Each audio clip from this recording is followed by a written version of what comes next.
Hey, what's up and hello? This is the Chris Nicole bringing you my views on life, love, and the world of entertainment through my eyes. Good evening, good afternoon, good morning, depending on what time you are watching this live.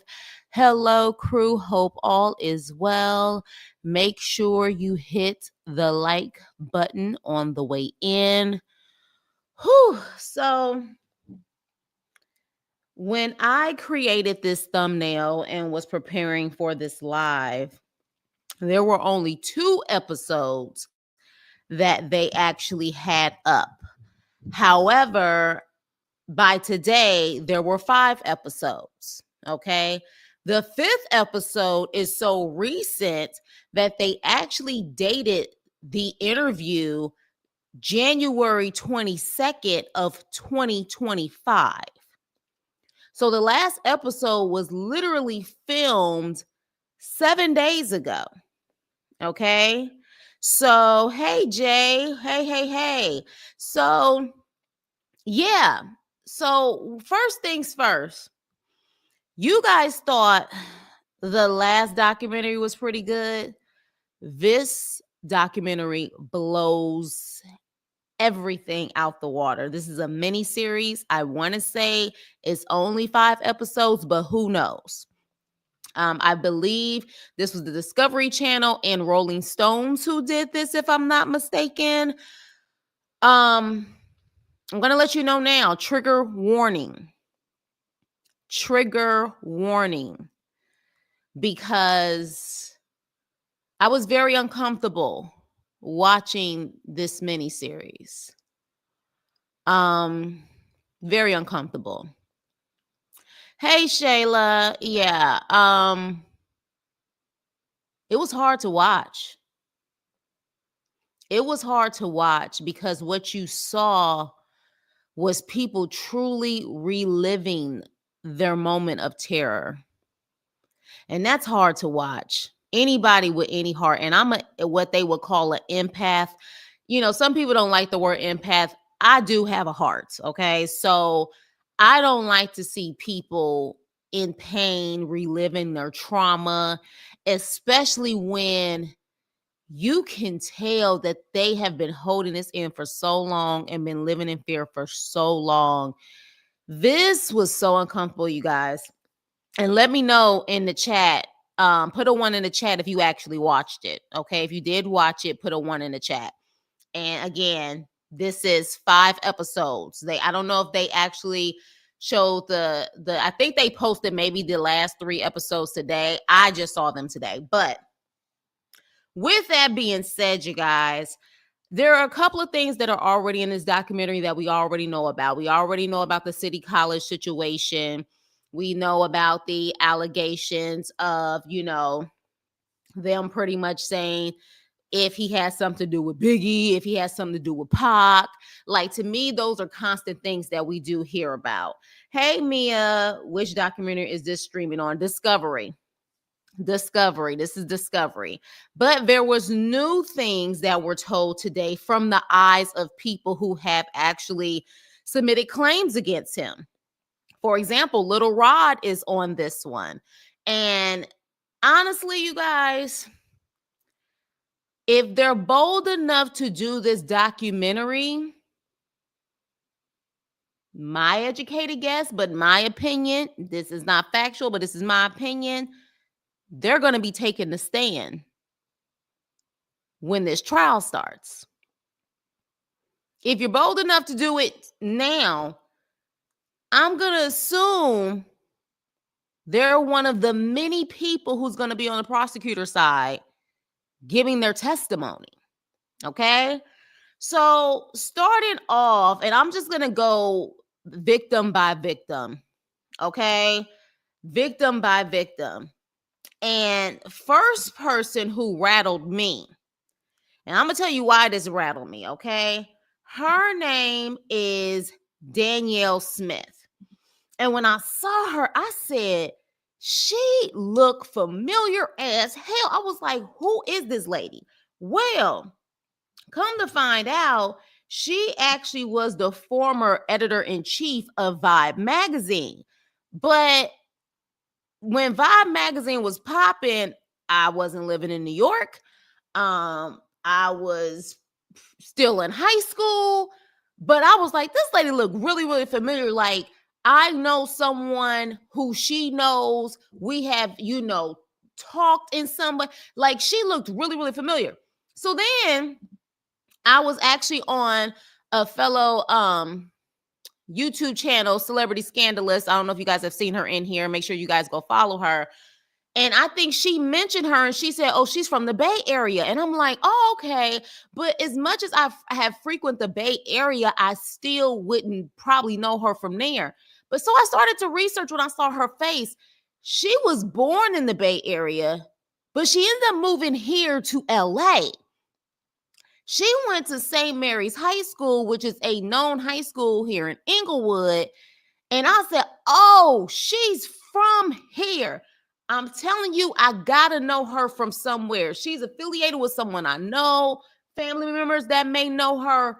This Danielle Smith girl definitely is somebody that is familiar in this territory. And then when I found out that she pretty much from 10 till high school lived out here, it made sense to me.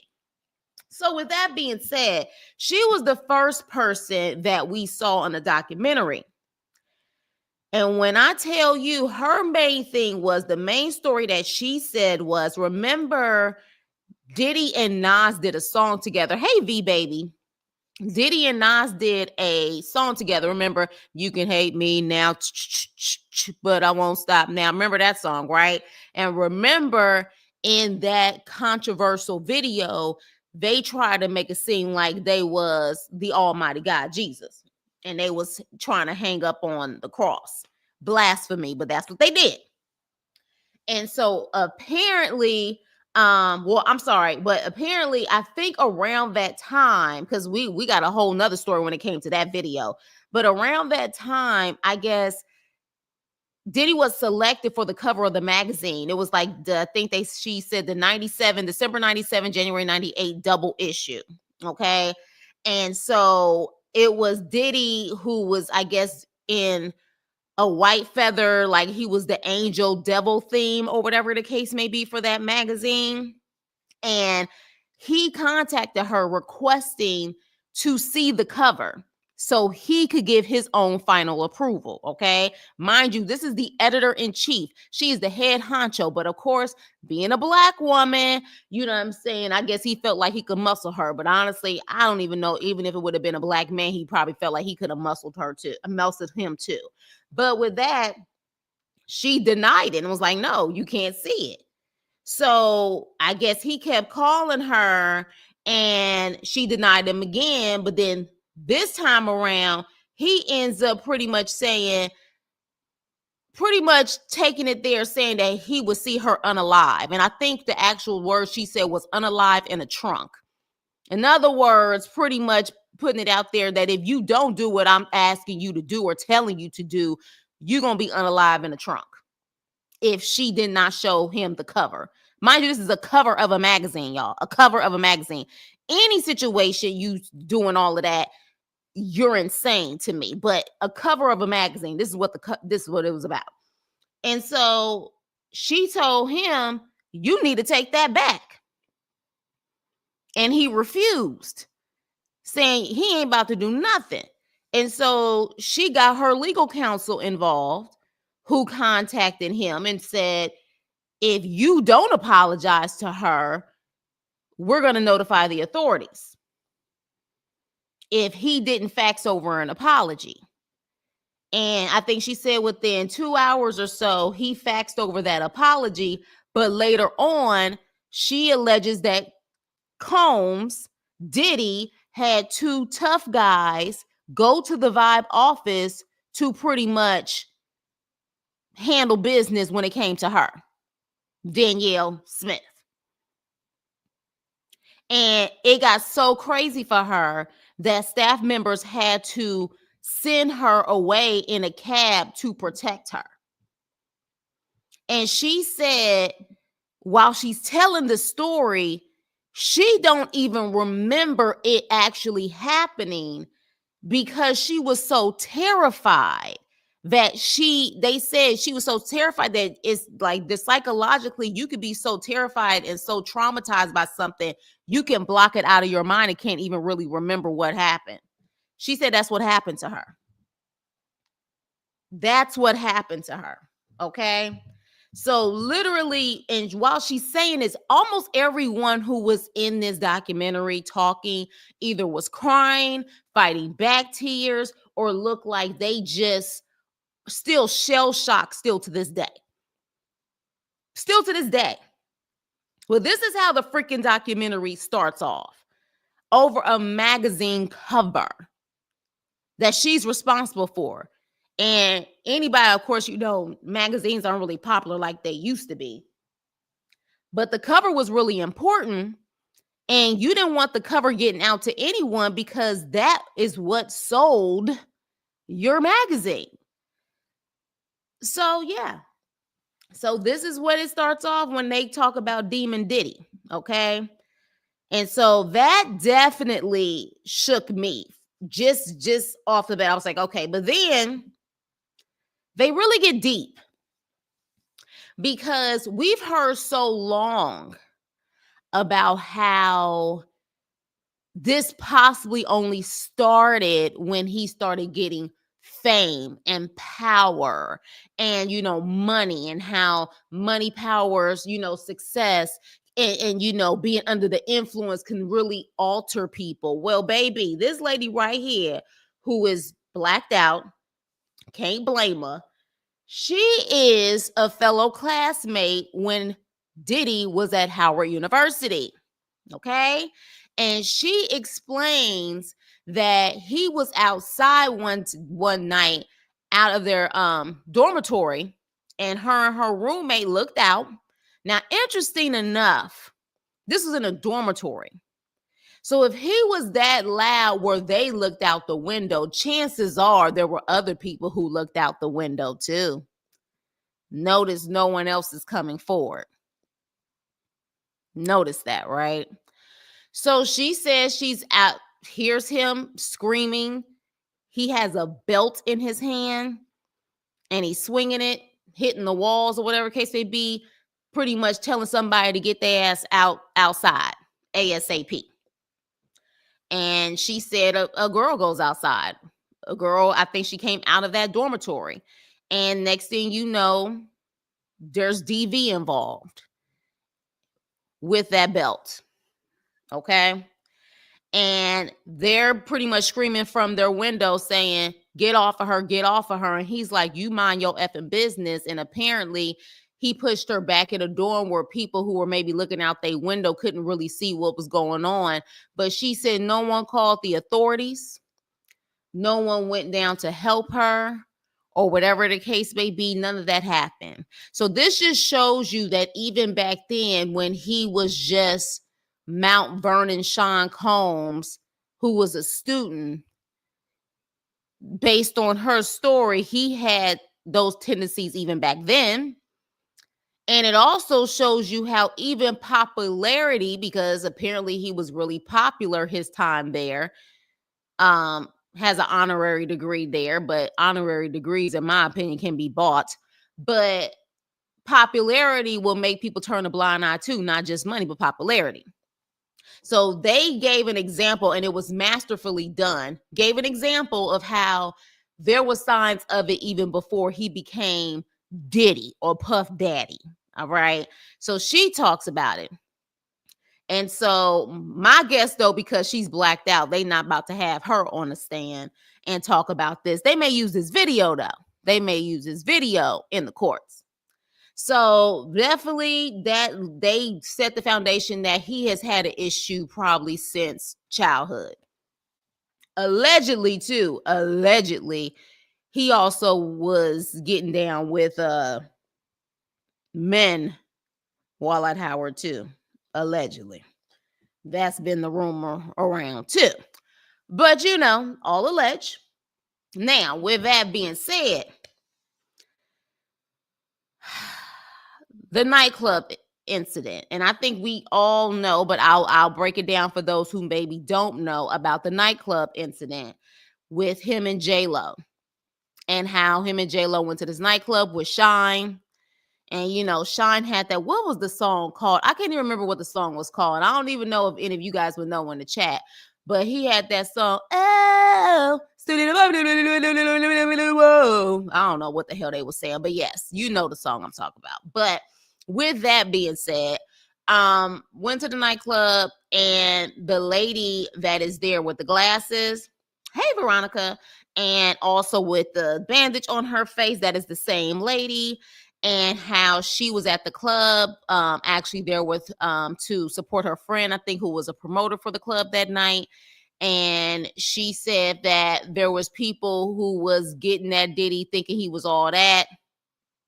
And you know what I'm saying? Like, and I guess they were going back and forth with like guys in the audience. Next thing you know, yes, that is Shine in the picture, because he is a victim in my opinion also. And hey, Peaches, are you new? Welcome, welcome. Is he from Jamaica? I don't think he's from Jamaica. I know that's the Jamaican flag that you got up there. But I don't think he's from Jamaica. I want to say he's from Bermuda, if I'm not mistaken. Y'all look that up. I want to say he's from Bermuda. Oh, okay. Respect to you too. Respect to you too. But yeah. And so next thing you know, she said she pulled, hey Trina, Belize. Okay, I knew it was what one of them would have be. Thank you, V baby. But and make sure you hit the like button on the way in. But she said she actually saw Belize. Yes, thank you. She actually saw, she said she saw Diddy allegedly take the steel out of his waist. And she said that God told her to be still because she was about to get hit. I tell you, when God be speaking to you, he be speaking to you, right? And next thing you know, all she saw was the light flashing, and she just felt a sudden burn on her face. And of course, you know what happened. She was the victim who, got hit. And so we also have the driver. Oh, like button smash, new fan. Oh, I appreciate you. So yeah, the driver is also in this documentary, and he says what occurred and what happened when they all rushed to the car. Him, Wolf, his former bodyguard, who also became unalive eventually, J-Lo, and they told him to drive, and he said they was driving. He was, going through red lights. Next thing you know, he said the window went down in the back, and he said that's when he thinks when Diddy threw out the steel. And next thing you know, though, police eventually catched up to him. And Diddy even tried to bribe the driver allegedly to take the steel, because I guess Wolf still apparently had a piece in his waist. And he said, I'll give you $300,000. Or I think he said $350,000. He said, I'll give you, a certain amount of money if you claim this as yours. And then he was like, and here's a pinky ring for collateral. And he felt like he had to say yes because of snitches getting stitches. And so what really made me upset, and this just even shows you though, how it has been like this even before the social media world. Because this happened in 99, if I'm not mistaken. Do you know this black woman who literally was violated and literally got hit in the face? They were attacking her, trying to say she was taking a successful black man down. She said she went through hell and back. And she said she always said it was Diddy that was the one who hit her, okay? Not Shine, but Diddy. All right. And so literally, she said she went through so much drama. And doesn't that sound familiar now? Where even in 2025, that people truly go psycho when it comes to these celebrities, and they think because they have money or they became successful that they're good people, when in reality, I have said time and time again that at this point we may need to start looking at people that if they're that successful, it could be that they have done some demonic stuff.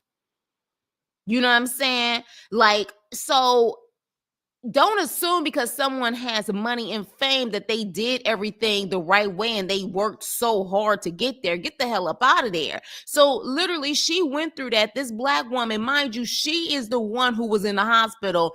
They attacking her saying she trying to take Diddy down. So she was crying and everything in this documentary. I felt so bad for her. And literally, Shine, as we know, took the fall. He apparently even said he felt betrayed by Diddy. And Diddy, yet again, City College situation, the Biggie situation, so many other things that have occurred. And here it is that he gets off again. And this time, he had Johnny Cochran by his side.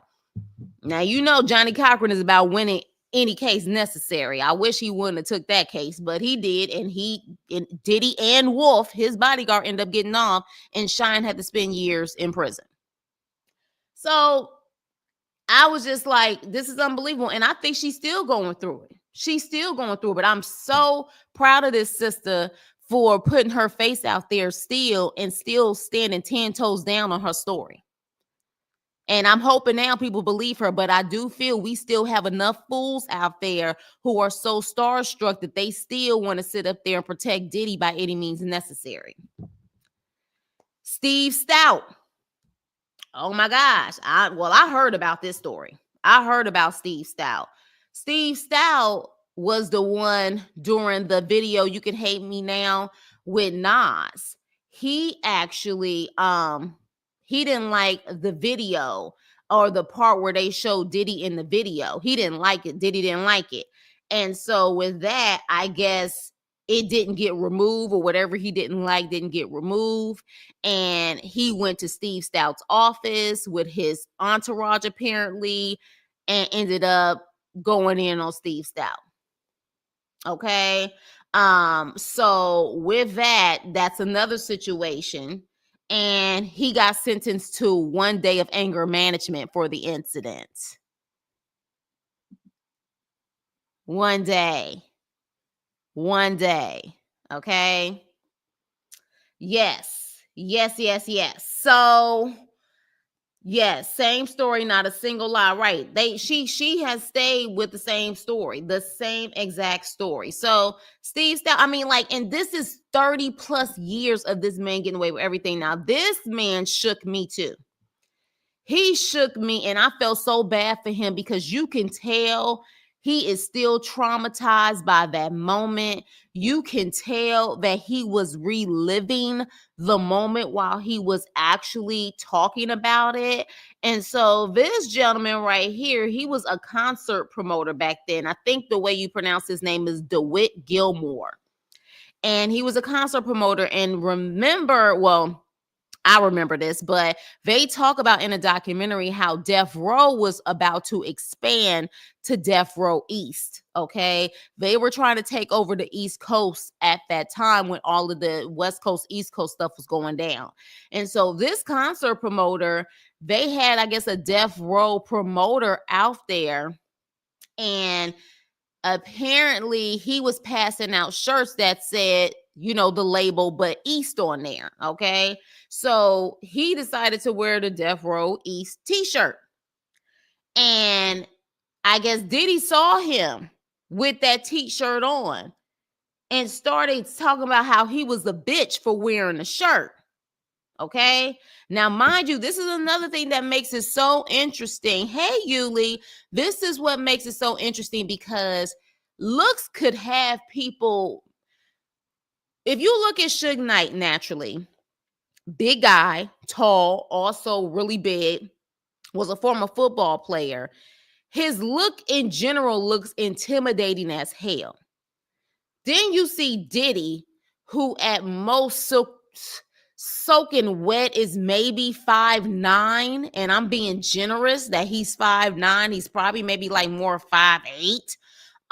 But in a smaller stature, a lot of people assume that Suge Knight was the big bad bully and he was the most intimidating one, when in reality, looks can be deceiving. Because based on what DeWitt Gilmore said, after Diddy kept calling him a bitch, Gilmore was trying to de-escalate the situation, but Combs was still being relentless. And while Gilmore was in the car, more of, I guess, apparently Diddy's entourage started to surround him, and he said they started firing in the air, blip, blip, blip. And Gilmore and his friend, I think, had drove away.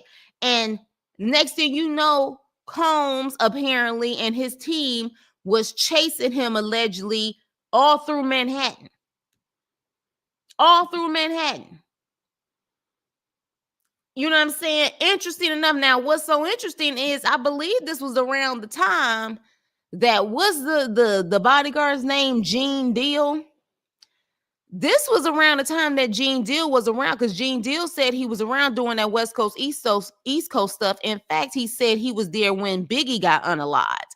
So I would like to know what entourage DeWitt Gilmore is talking about that was apparently chasing him throughout Manhattan. So yeah, interesting. I find it with a lot of people, a lot of people who are speaking up who used to work for Diddy conveniently make sure that they let it be known they wasn't around when a crime happened.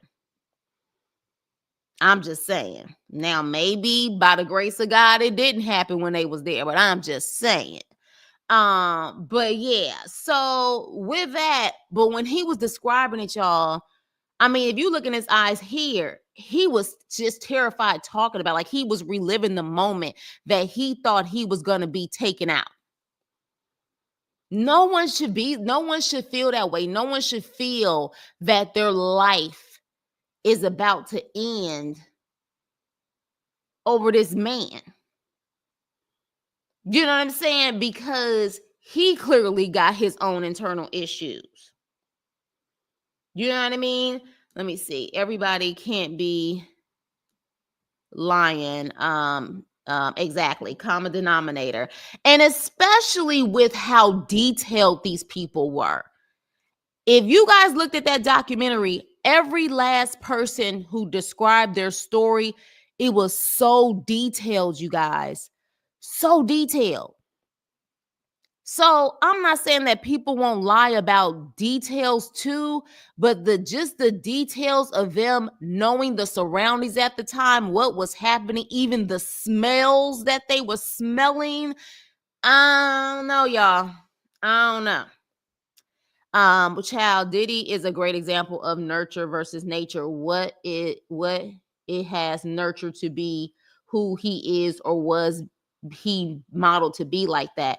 Like I said in the last documentary review I did, it really makes you wonder what happened in his past. It really makes you wonder what happened.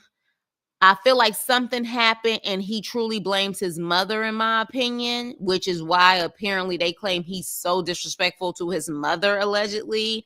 And allegedly, Legene say it. Someone told him that he actually hit his mother. Something probably happened where he felt he was disposable and was seen as a toy and you know, played around with. So he felt like if he was made to feel like that, everyone else should be made to feel like that. That's just my opinion on the situation. It's my opinion. But I definitely feel like whatever it was, it started back then. And his little play brother that used to live with him, Timmy, said that he did feel like his mother would be a little harsh about, you know what I'm saying, like how she treated him, and how, you know, definitely had that mentality that if someone takes something from you, you better let them suffer and you take it back or whatever.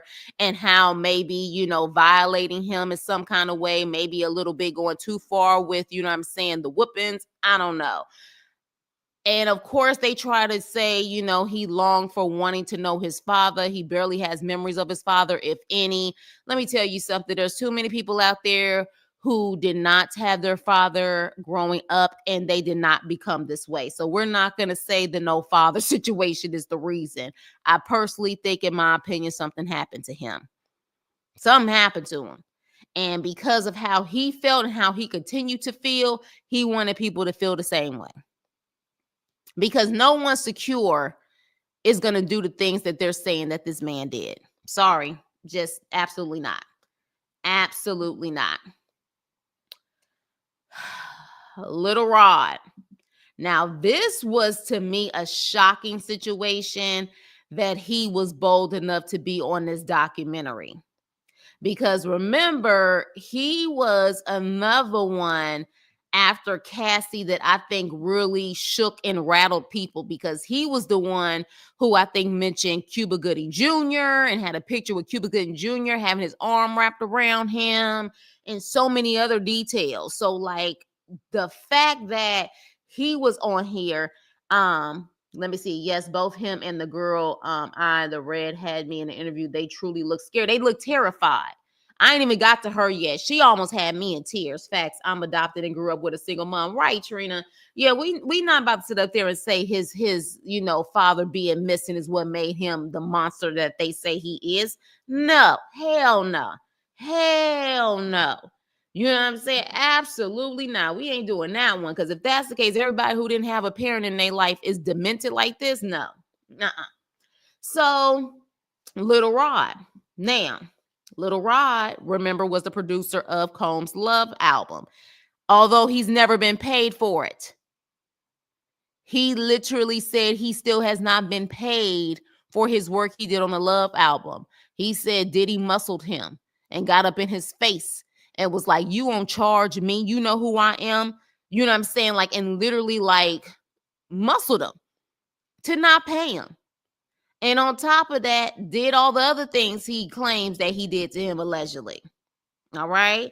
And, you could tell he seemed to be very sheltered growing up, because I remember when they first had him on this series, he said the first time he really heard Diddy, if I'm not mistaken, he said was the Missing You song, because it ended up being on a gospel channel. And that's when he had like first heard Diddy and how popular Diddy was, which told me he had to live a very sheltered life, because even though that was really Diddy's first like time that he rapped a full like song, if you was in the secular world at all, just a little taste of it, you damn sure heard Bad Boy at that point. You had to. Bad Boy was all over the place at that time, especially because of the West Coast, East Coast beef. So the fact that he made it seem like Missing You was the first time he really had that experience, I said, oh yeah, you had to be sheltered as hell. I don't know where he's from, but he probably definitely did not know how to handle it. He definitely seems to be very sheltered and a little naive. He does. And he probably was really, really scared. At first, when I saw him, I was just like, what's going on here? But because I feel like, in my personal opinion, and I'm not saying this is for every single person, I do feel like there were certain people who were willing participants, especially some of the men who were willing participants, but then now they want to put stuff out there to kind of, kind of separate themselves from the situation. Now, I do believe there are a lot more people who weren't willing participants, but I definitely do feel like there was enough rumors out there about Diddy where if you was a man and you was possibly getting that close to Diddy, you possibly knew what the hell was up. But that's just my opinion, okay? Not everyone's situation, but in this situation, when he's telling his story, he truly looked terrified as hell. And he did say that he went to his chief of staff, the lady that I think her, I don't know, something with a K. Forgot her name, Karen or whatever her name is, went to her and she pretty much said, oh, that means that he likes you, he loves you, because he was talking about how Diddy, had a tendency to sometimes like to be bare, if you know what I mean, coming down with a robe on with nothing under it, taking a shower in front of people and staring at people, which it sounded like to me he was just pretty much trying to see how far he could take it and how uncomfortable someone felt. Let me tell you something. One thing about a type of master manipulator like they're saying that Diddy is, they know who to cross and who not to cross. They can smell it and sense it. They can sense desperation. They can sense people being naive.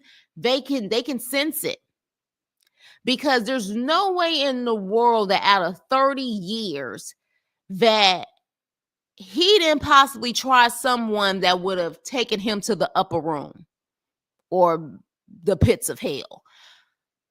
which tells me he knew how to sense who would say something and who wouldn't. He knew how to take advantage of those situations because the right person who's just as crazy, if not crazier, wouldn't have gave a damn who Diddy was. So to me, he felt it. Cause I'm like, nobody out of 30 plus years didn't sit up there and, you know what I'm saying, like have a snap situation.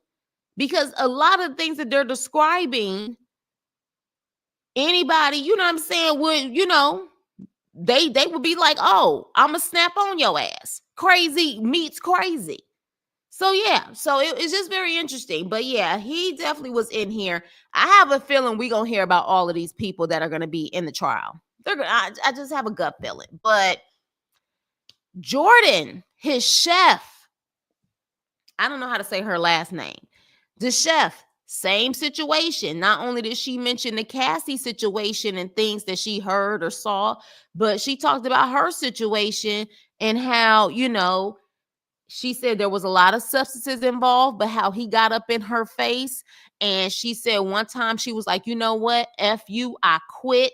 Or whatever the case may be, you better get out of my face, because he put his like finger on her forehead. And when she said that she quit, he got more enraged, and she claimed that he put so much force on her that she kind of flew through a door or something like that. Like I told y'all, trigger warning. And she failed. And she was gonna sue. And I guess her agency or whatever, because she was the chef, told her, you will ruin your career if you do that, because he will make sure that you get blackballed.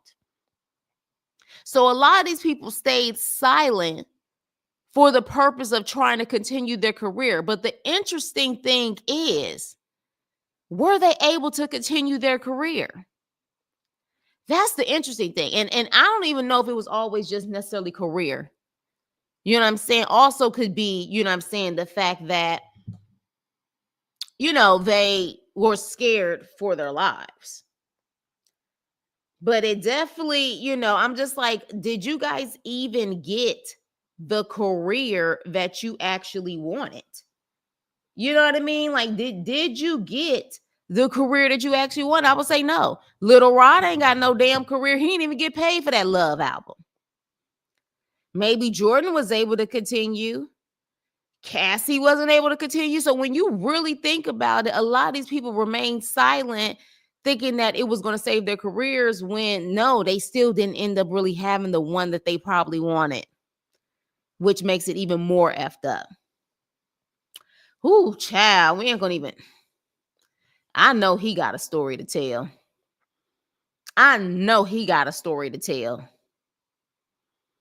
But we're going to talk about that too, because it's interesting that we'll get into that and maybe why he's being so silent.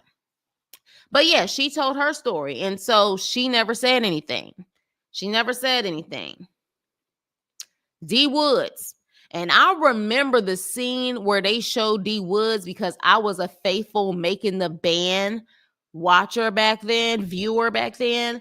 That's to me when reality TV was golden.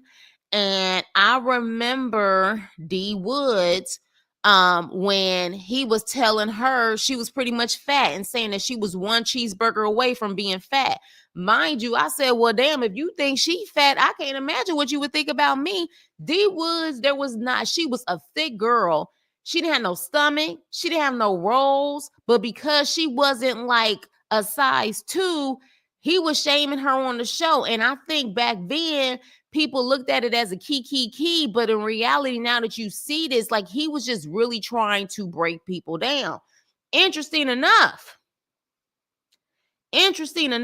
she says that one day, I think what she said was that one day he was trying to push up on Aubrey. She said that Aubrey actually was apparently getting like inappropriate pictures and things like that he was sending to her and she didn't know what to do with it or whatever. And D Woods pretty much told her, girl, you better send them to your mama and have her save them or whatever the case may be. But remember, for those who watched the show, remember when they had that meeting and they had that round circle and pretty much Diddy told Aubrey and D Woods they were out of the group? For those who watched the show, if you remember that scene, because I remember that scene when he pushed Aubrey and D Woods out of the group.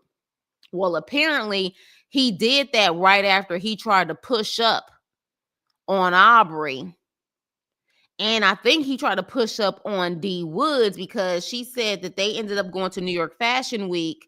And I think Aubrey told, I think D Woods, that Diddy approached Aubrey during an outing and he pulled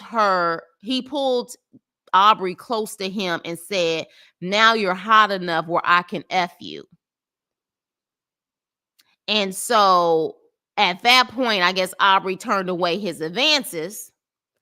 And I believe at that point, I think she also made it seem like, D Woods also possibly knew about it or rejected him or whatever the case may be. Well, right after that happened, that was when he called that meeting and he fired Aubrey and D Woods. And interesting enough, in that meeting, he sits up there and says that he doesn't like Aubrey's look and how she could be a little almost raunchy and a little bit too over the top with, what I'm saying, how, she exudes sexiness, so to speak, which is interesting that he tried to use that and apparently tried to get with her a couple days or that night before.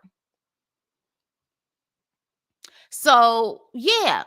And I was like, wow. Because I remember when I saw that scene and I said, well, damn. Now I felt he was doing that with Aubrey because Aubrey, even on the show, she kind of had no problem talking back to him when she did kind of get fed up with him. But I also felt like there was times where they would have certain scenes together where I would be like, what is going on with them? Like, it seemed a little too much. So, but that's what D Wood said. And so what made me really hurt for her is that she said, she implied something at the end of her segment that she had. And she said that she almost felt bad for pursuing her dream or even dreaming about wanting to have a career in what she loves to do. And that crushed me because I was like, there should be no reason that you have a talent and you have a dream and you end up getting into this dark, twisted hole of demonic energy. And now you even regret and even feel bad for wanting to dream in the first place. And the sad part about it is I'm sure there's so many people who have that same thought process, but we just don't ever hear from them, who are truly damaged and traumatized and just refuse to say anything. Yeah, breaking souls. Exactly, Shayla. Breaking souls is what he seen based on what they're saying, what he took pride in. And you know why I think that was the case for him? Because somewhere down the line, someone broke his soul. And because he didn't have a soul, he didn't want other people to have a soul. And I think the only people that he couldn't break was people who don't have a soul just as much as him. And he was afraid of kind of what they would do to him, or people who were truly, truly covered by God. And he knew that he couldn't try them even if he wanted to. So, she definitely has some stories to tell. But the problem is a lot of people allegedly have stories to tell about her too, which we're going to talk about that because I think he had a tendency to make sure sometimes that he had stuff on other people just so they wouldn't also tell.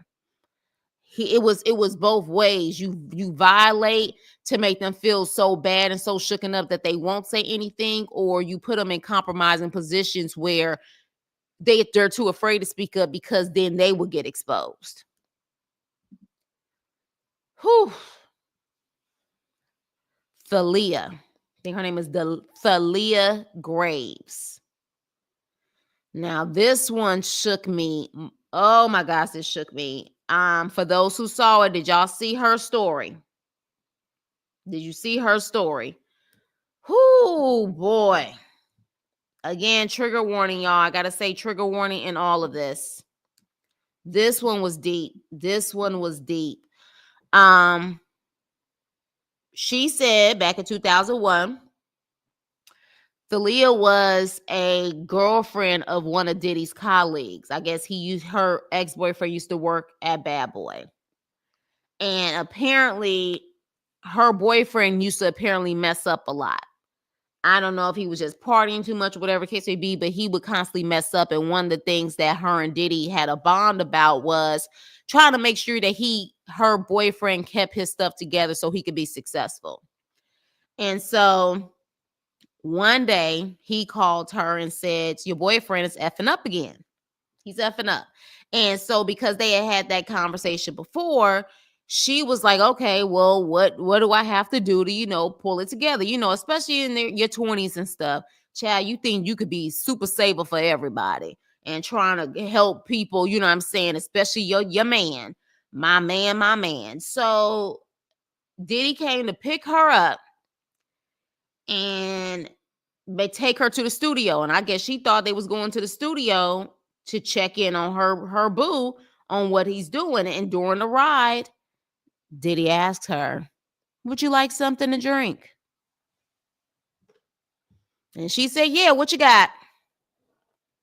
And apparently he gave her something to drink. She said while they was riding there, she felt woozy. She felt fuzzy. She said she was even touching her face because she felt like her face was numb. And she began to cry. But she said, next thing you know, Diddy took advantage of her. And I'm not going to say how, but let's just say in multiple ways. It shook me. And what's so crazy is she says she remembers smelling like menthol or something like that. Like she smelt it in the air. She smelt it in the air. When you have someone that descriptive over what they're smelling, what they're trying to see, what they're focused on, she was so descriptive and she was crying. Like, oh my gosh, I felt so bad for her. Oh, it was bad, you guys. It was bad. And she said that after it was done, she ran. She ended up getting in, I think she said, a cab. They took her to Elmhurst Hospital. But she couldn't say anything. She was too scared. She was shook. She was also trying to get custody, I think she said, of her child at the time. But she said a couple of days later, she got a call from Diddy telling her to keep her effing mouth shut and hung up. And she was so fearful that she ended up leaving the state of New York for years. Years. Okay. Whew, shook me. So yeah, and she said for a very long time she thought she was the only one. She really thought she was the only one. But that boyfriend of hers that she was trying to save that day, all of a sudden, November 2023, told her that incident, that trauma she went through with Diddy, it was recorded. That incident was recorded. I guess her ex-boyfriend saw it. And then he told her about the Cassie situation, how Cassie was coming out showing and describing everything that she went through. And I guess that's the reason why Thalia felt brave enough to say something.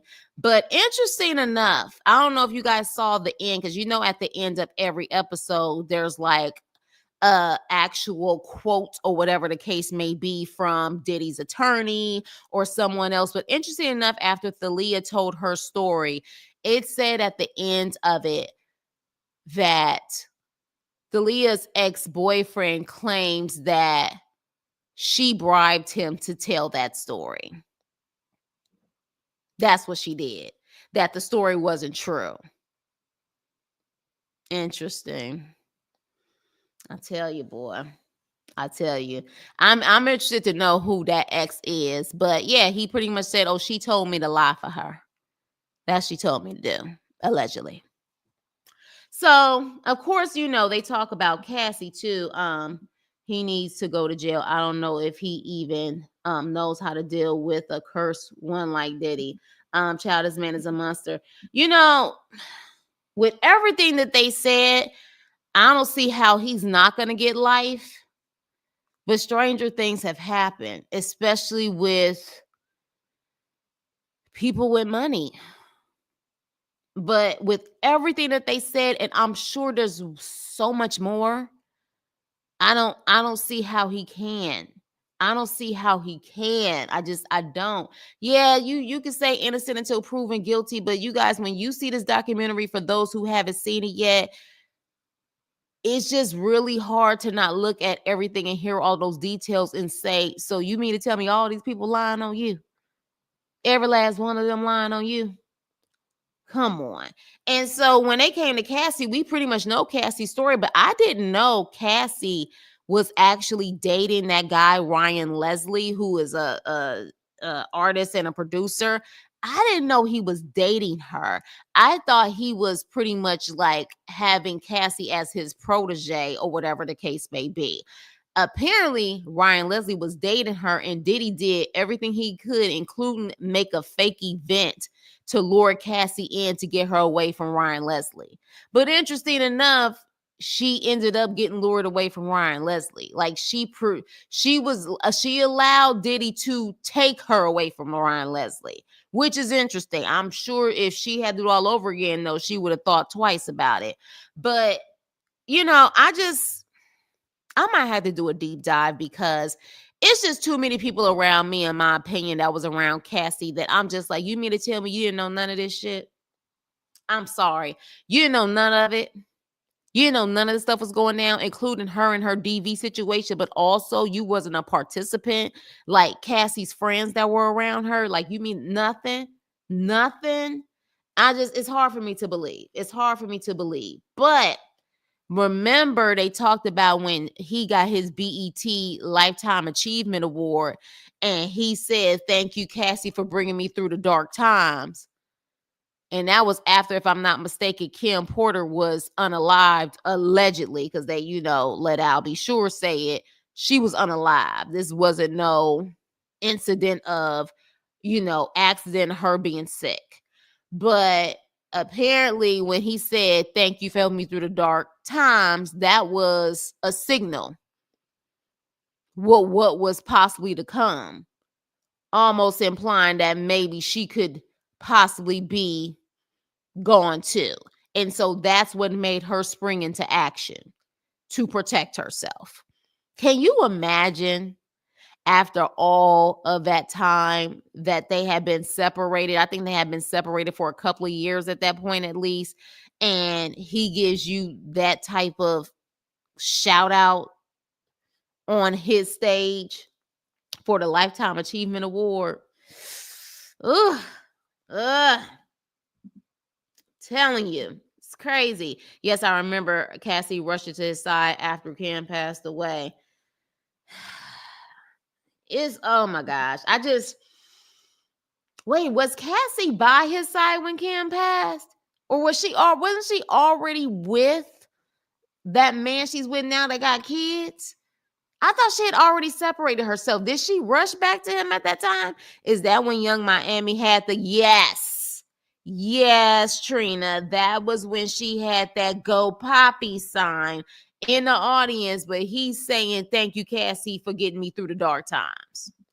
She was triggered to protect herself and her kids. Yeah, because I don't know if she went back to him when Kim passed. I feel like she was already with that guy. I don't know, but please, if you find some information that she was, by all means, let me know.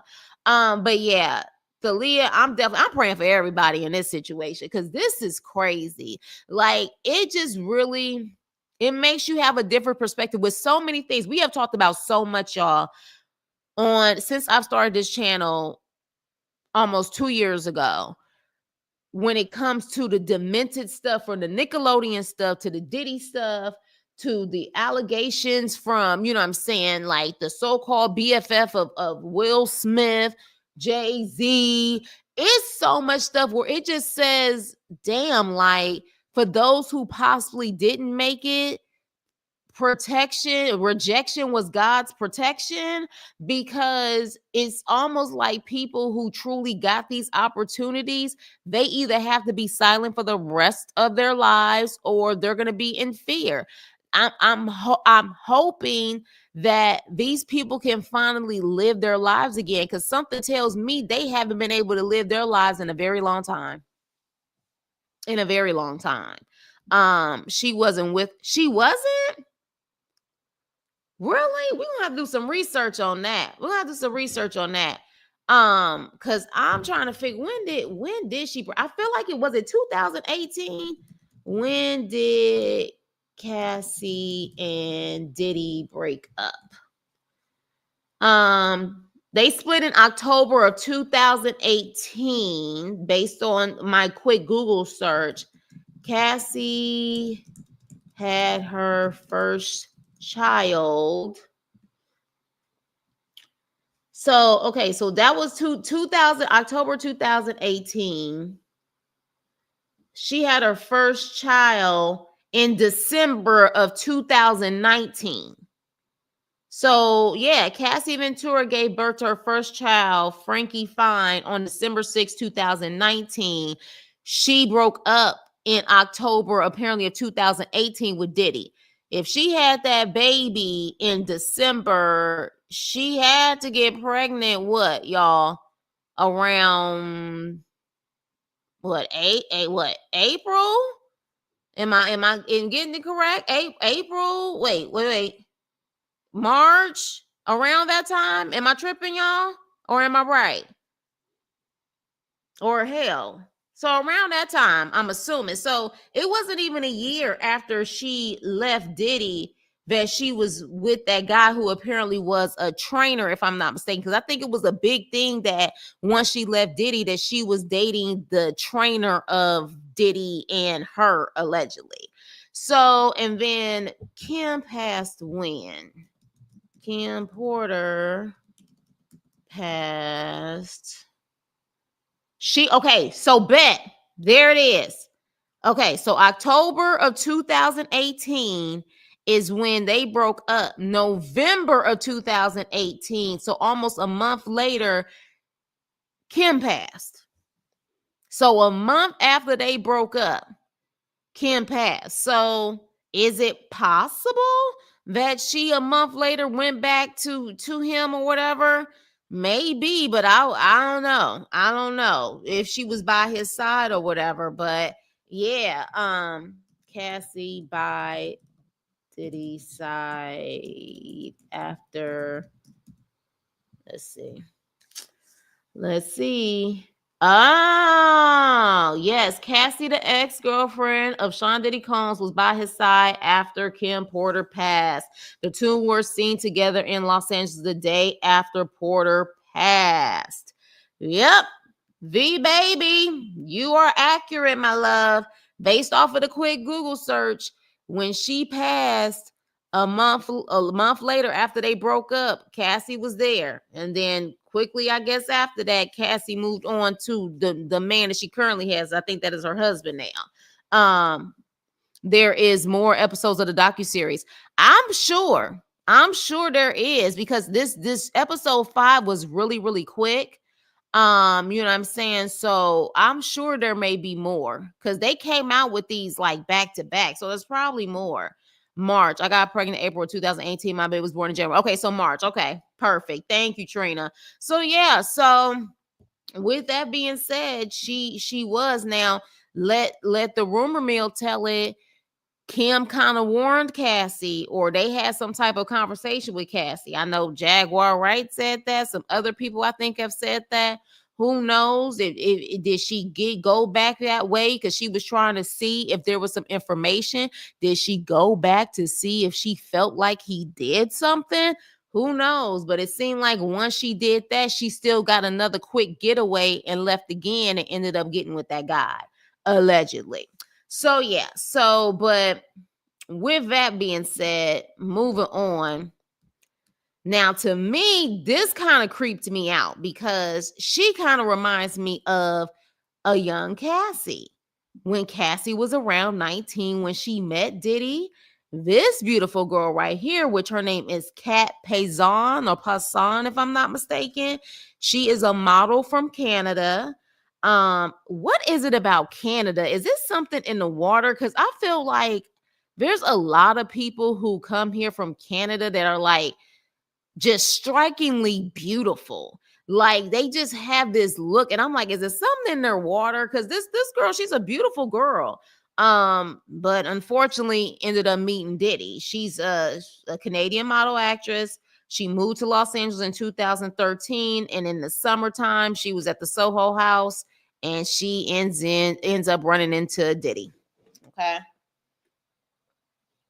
and honestly, her story sounds just as similar as the other stories that we've heard.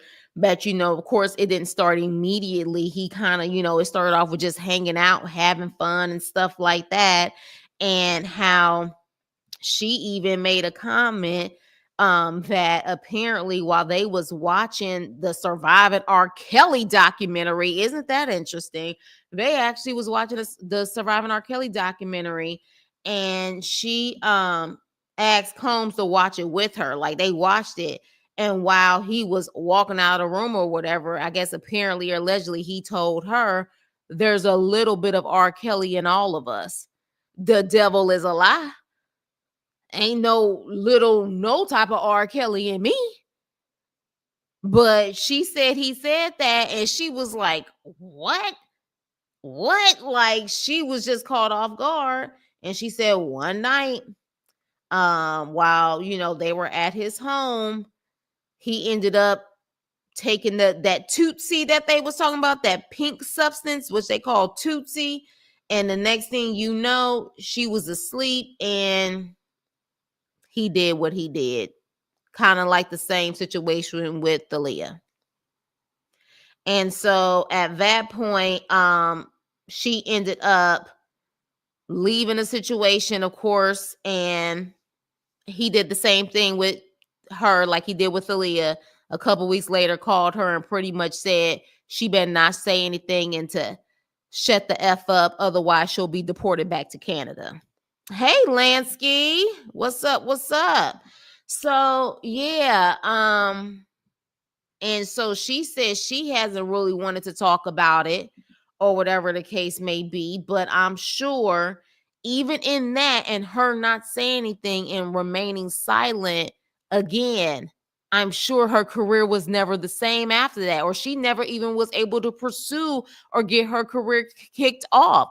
And she's a beautiful girl. I don't know what her acting ability was, but she's a beautiful girl. And we all know beauty equals currency, even when you may not have the most amazing talent in the world. Because let's be clear, Cassie, a beautiful girl, but that singing career, baby, come on now.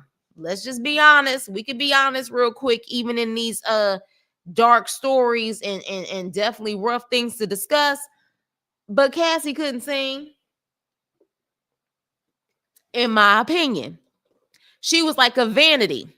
If y'all remember Vanity, Denise Matthews, she was a beautiful girl. They consider her the most beautiful girl in the 80s. They thought she was so gorgeous.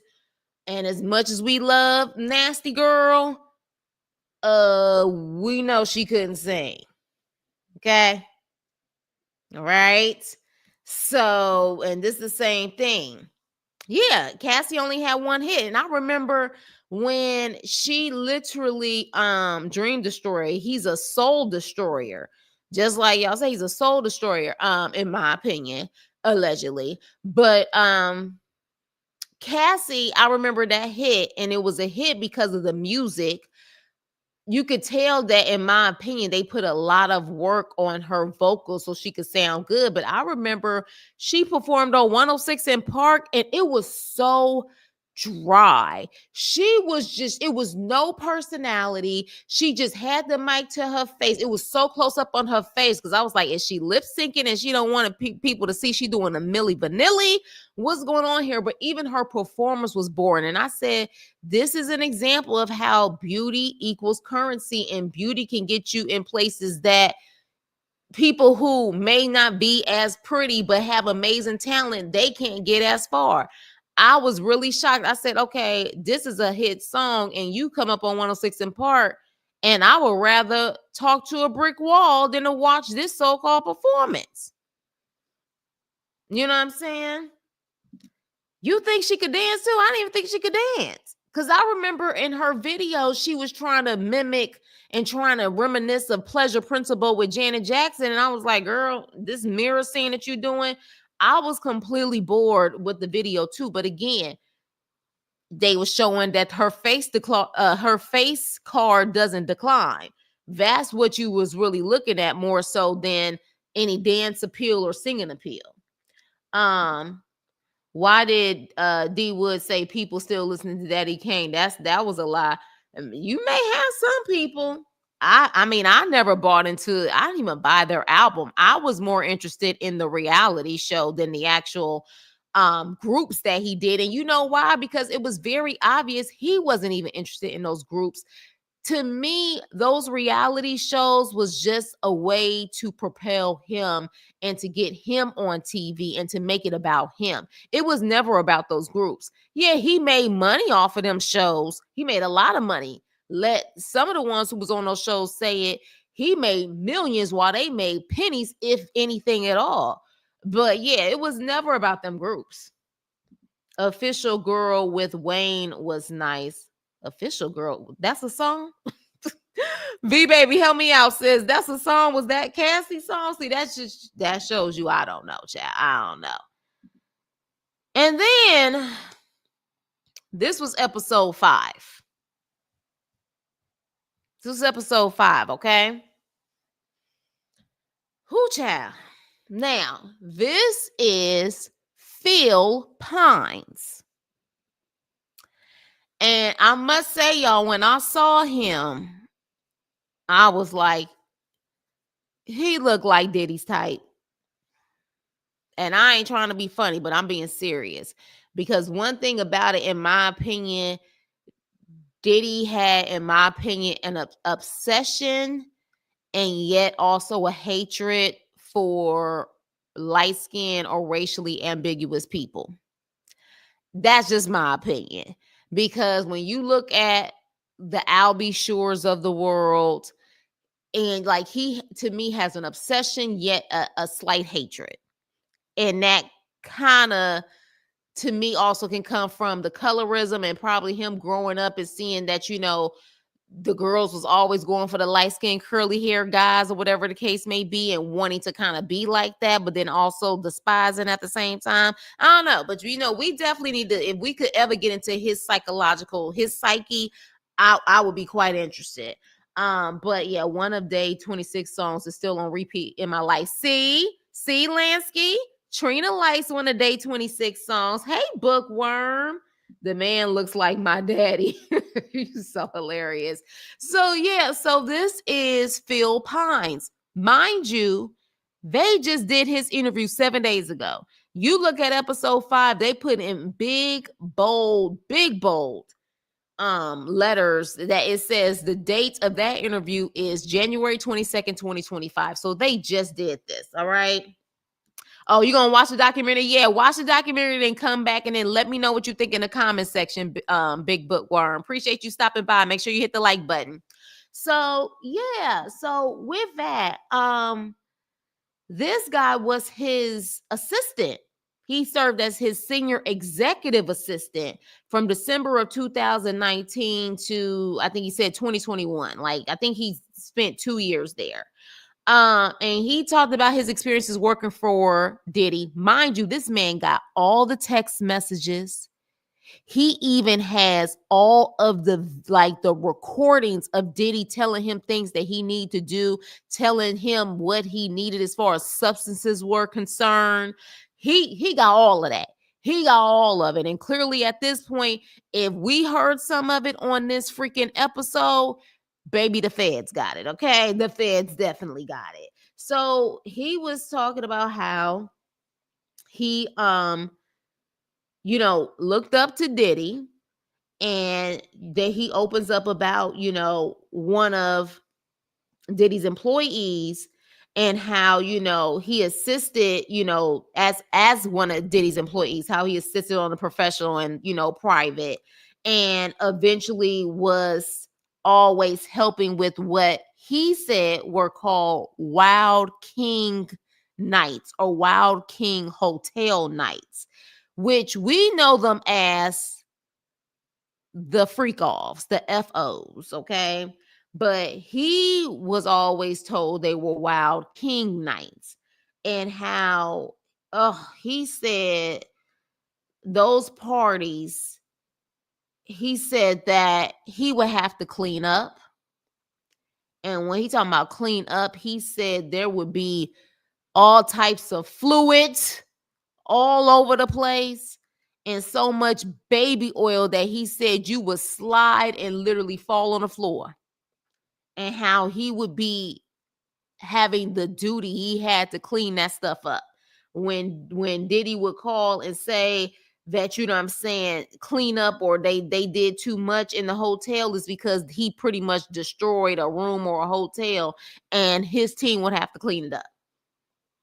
Ain't enough money in the world. Not enough money in the world. I be damn. I be damn. Do you hear me? So at that point, he said one time that he recalled Diddy had been drinking all day. And at some point during the after party, Diddy told him to prepare a room upstairs for one of those Wild King nights.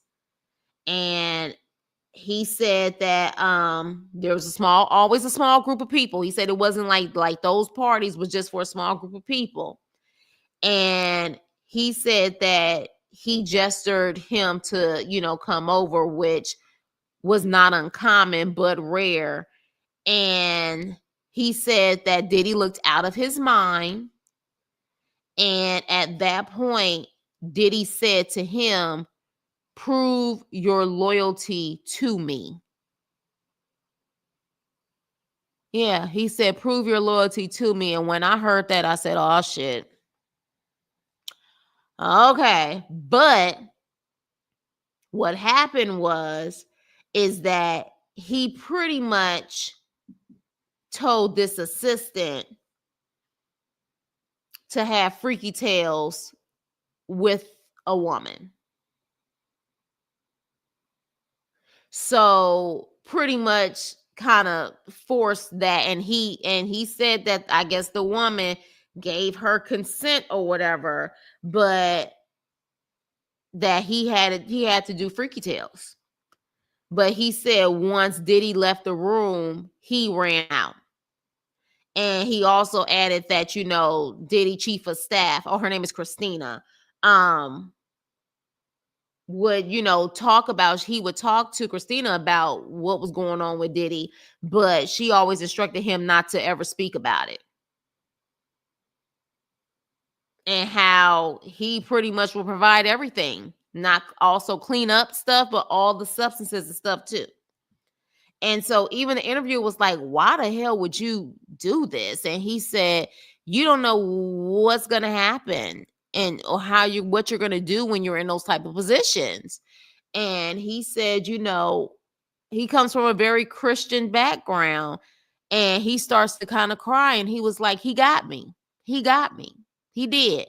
And I feel like that moment to me was him pretty much saying, he's going to put you in a compromising position to make you feel so uncomfortable that you'll never speak on it, or he put you in a compromising position where it could seem, while that lady gave consent, it could be spin to be something else, to where maybe, just maybe, he puts you in a position where you can get in trouble.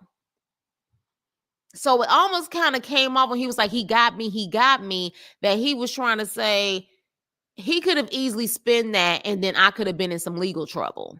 Or he got me where he just put me in an uncomfortable position to where, I would just never randomly have freaky tales with some person. It to me, in my opinion, you could take it either way, but that's just my opinion when I saw it. I would love to know what your opinion is when you see episode 5, but that's when that made me say, damn. If he's talking about how he could possibly put you in a compromising position to where you can get into some legal trouble, or he got something on you that will truly embarrass you to where you will want to just crawl into a hole type of thing, or it will embarrass your whole family or whatever the case may be, makes you wonder maybe why Farnsworth is not maybe saying something. Makes you think. Because he ain't saying a damn thing. That man has said nothing. He ended up marrying this lady, having children. I think he wants to stay clear away from this as much as possible. And I am sure there are people approaching him left and right trying to see if he'll speak. Maybe even giving him some money to speak. But he ain't saying nothing, which makes me think, is he not saying anything because they got something on him? Makes you wonder. Thank you. I appreciate you. Last seen him on a show from G's to Gents. Wasn't that like years ago, V baby? I think I remember that, from G's to Gents. I think I remember that, but I want to say that was over a decade ago, right? That was a minute ago. But yeah, so you guys, this, I'm going to just tell you now, keep telling you this. It's a trigger warning.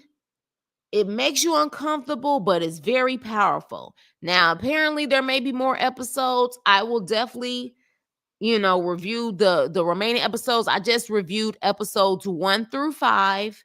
If there's more, I'm gonna do another video on it. But this was powerful. This is on the ID Discovery channel. Unless you have cable, which I don't have cable no more. You do have to have their app to watch it.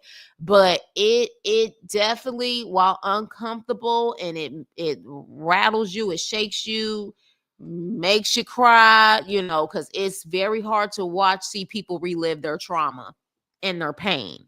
At least for me, it is. And how they've just been living in fear. And even Danielle Smith, the editor-in-chief, mind you, this is an accomplished Black woman. Even the chef, an accomplished Black woman. Now, I don't know Thalia's background. D Woods, of course, was working for him, and even the chef was working for him. But when it comes to like Danielle, for example, this is an accomplished Black woman who made her way all the way to the top of editor-in-chief for a top magazine at that time. And I think she even went on to Time magazine or Time Inc. Very accomplished, got her, degree from Berkeley, got into journalism, very accomplished woman. And she is even saying at the end, she's like teary-eyed. She's like, I don't have faith in the manosphere. While all of this stuff is coming out, you would think, she kind of implies like you would think that something's going to happen to him, but it may be joke on us. You know what I'm saying? Like, joke on us. Like, you thought you had him, or you thought it was going to happen, but it's not, and then she's like, even if something does happen to him and maybe, he goes to jail forever, whatever the case may be, it still doesn't erase the fact that it happened. Doesn't erase it. And I agree.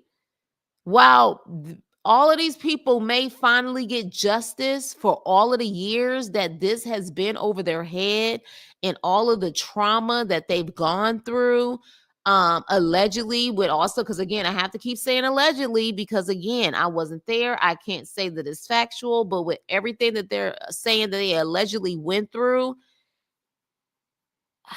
I don't hopefully they can get some money off of this, and maybe that can help them, with therapy and stuff, but it doesn't erase what they went through. That will never be erased. And that's the F up part about it. Oh, it's on Philo too? Okay, so it's on Philo too. True, because of all the things that have happened. Right. Right. And so, and I think, like I said, Danielle stands out to me not just because of I was like, oh, she looks familiar. Like I've seen her at events or stuff before. I know I've seen her at stuff before. Like I'm thinking maybe I even know her from a casual event. Like she has to probably may have some mutual people that we know. But out of all the women that was on here, I think, yeah, out of all the women that was on here that dealt with Diddy and wasn't just giving commentary on things, she's the only one that was able to be successful without Diddy. You see what I'm saying? Like she never worked for Diddy. She was her own boss with Vibe magazine. And so I think that also stood out to me that even people who weren't his employees, so to speak, but were still at the top of their game, he tried to destroy them too. It's just it's crazy. He tried to destroy them too. And maybe even did destroy them. Like, I mean, he just monster, demon shit. Even the girl Cat said she called him a demon and he hung up the phone. Like that's truly giving demon energy. It really is. Um And honestly, with them having this case coming up, wouldn't the attorneys be trying to say that this is stirring like public opinion? Like, what's interesting is that all of these documentaries are coming out and they can't stop these documentaries from happening. So it's very interesting that all of this stuff is coming out right before trial. And I'm assuming they're going to have a jury. You mean to tell me the jury ain't going to be able to watch this stuff? You know they watching this. You know they watching this. Because they have to have a jury even in federal court too? Let me see. Yes, the journalist, the CEO of MTV, with the Nas video release. You talking about Steve Stout? And shout out to Tisa Tales was on here and Love B. Scott. Now, I'm not shocked that Love B. Scott was on there. Love B. Scott he started off in the YouTube streets before even YouTube had partnerships. Like he was one of the first partners. And then, of course, he has been able to branch off and do a lot. But he also said that, at least I think is he non-binary? I can't remember what his proper pronouns is. I'm just going to say he. But he said that he had always heard stories about Diddy that landed on his table, but he didn't share a lot of them because of fear of retaliation. But Tisa Tales, she made her debut with this, and at the end of the day, gotta give her props on that. Like, I'm sure she gonna get a lot of haters and trolls or whatever, but one thing I will say, when Tisa broke down the 13-year-old allegations and how maybe she has the year wrong and how she gave like a full investigation on that, you got to give her props on that. And I don't know if that in itself is what allowed them to invite her to do this documentary, but I'm sure this is going to be a great look for her amongst some other things that people have written on her lately because of the investigation that she did. Got to give her props. Congrats to her on that. But yeah, she was on here. She was on here multiple times. So it wasn't just one little thing. She was on here on multiple episodes. Like she was giving commentary on her opinion on everything. So that is amazing. So I love to see that she was on there representing for the ladies. B. Scott was on there. So yeah, and the scene was really powerful when they said about the Cassie video in the hotel and they showed all of them in their facial expressions. I guess they probably asked them at that time, what do they think about that video? And a lot of them had tears in their eyes. And the Asian lady, who I think was the makeup artist, I'm glad that she came forward, because I think at one point when she was doing interviews, she said she wasn't going to come forward. I feel like she said she wasn't and she wasn't going to speak on it. I don't know if what changed her mind is that now that Diddy is behind bars, she decided to come forward. But I feel like at one point she said she wasn't going to come forward. Interesting enough, they did not have Gene Deal in this documentary, at least so far. They did have that other bodyguard, though, that had been speaking up. I don't know how I feel about him, though, y'all. And y'all let me know how y'all feel about that bodyguard. I don't know how I feel about him. I don't know. Like, I feel like he's keeping a lot of stuff in because he's also trying to protect himself. But that's just my opinion on it. But I don't know how I feel about that bodyguard. Yeah, I don't know. I don't know. Because bodyguards know everything, don't they? I feel like they do. They know things that they don't even want to know. So, I don't know. Plus, she has been on top of the Diddy train from the beginning. Who you talking about, Tisa? Well, yeah, I mean, again, I actually don't. Do I follow Tisa? Maybe I follow her now. But I feel like when it came up and it popped up about the video and how she was comparing the notes of what the 13-year-old said and how she could just be getting the years mixed up. When she took that deep dive, I was quite impressed with it. So I'm one of those people. I give props where props is due.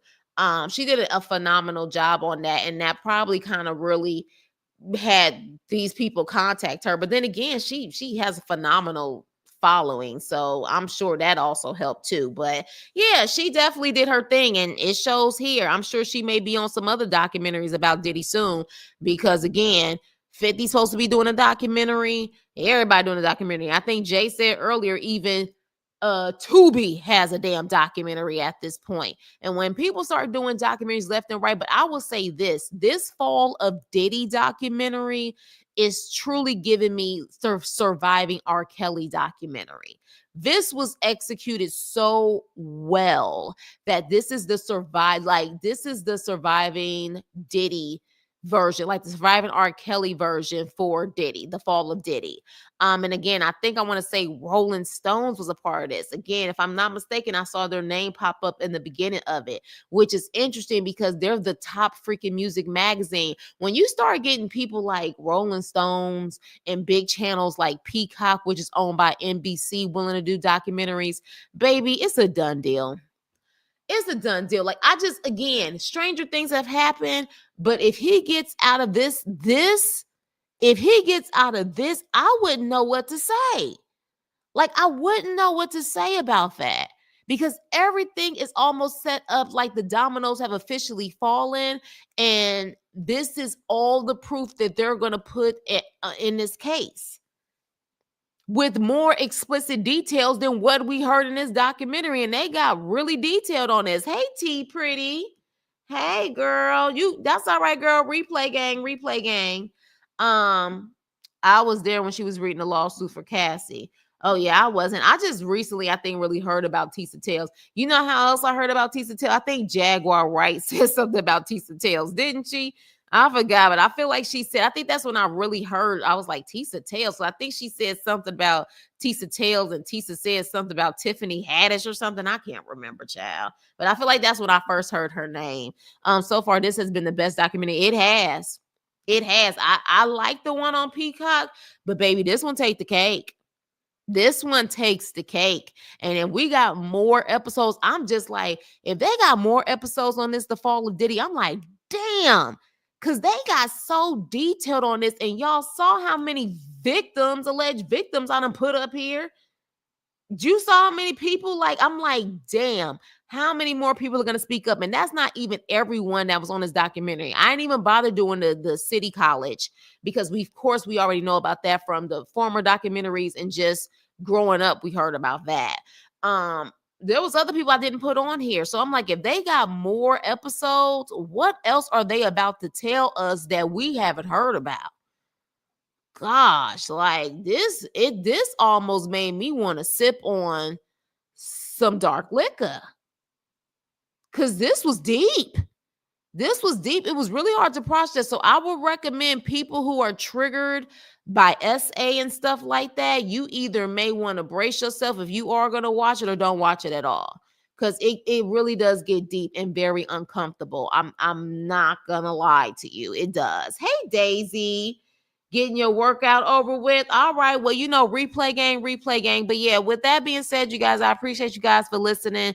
Definitely let's try to continue the conversation. For those, I know some of you guys haven't watched all 5 episodes. Once you watch them though, come back to the video and let me know what you think. Let me know what you think about it. But yeah, I'm kind of scared if they do have more episodes, what else they're about to tell us. Yeah, because this is insane. With that being said, I will be doing a more lighthearted video tomorrow. I did post in the community wall that I am gonna do wags to riches, so I will be doing that tomorrow. So make sure you guys kind of look at that. I'll probably do the first 3 episodes, break it up, but that will be more lighthearted. I wanted to get this one over with because I don't like to talk about really dark stuff getting towards the weekend. I wanted to get this over with now and do wags to riches tomorrow. So with that being said, you guys, please like, share, and subscribe. And I will see you on my next video. Toodles.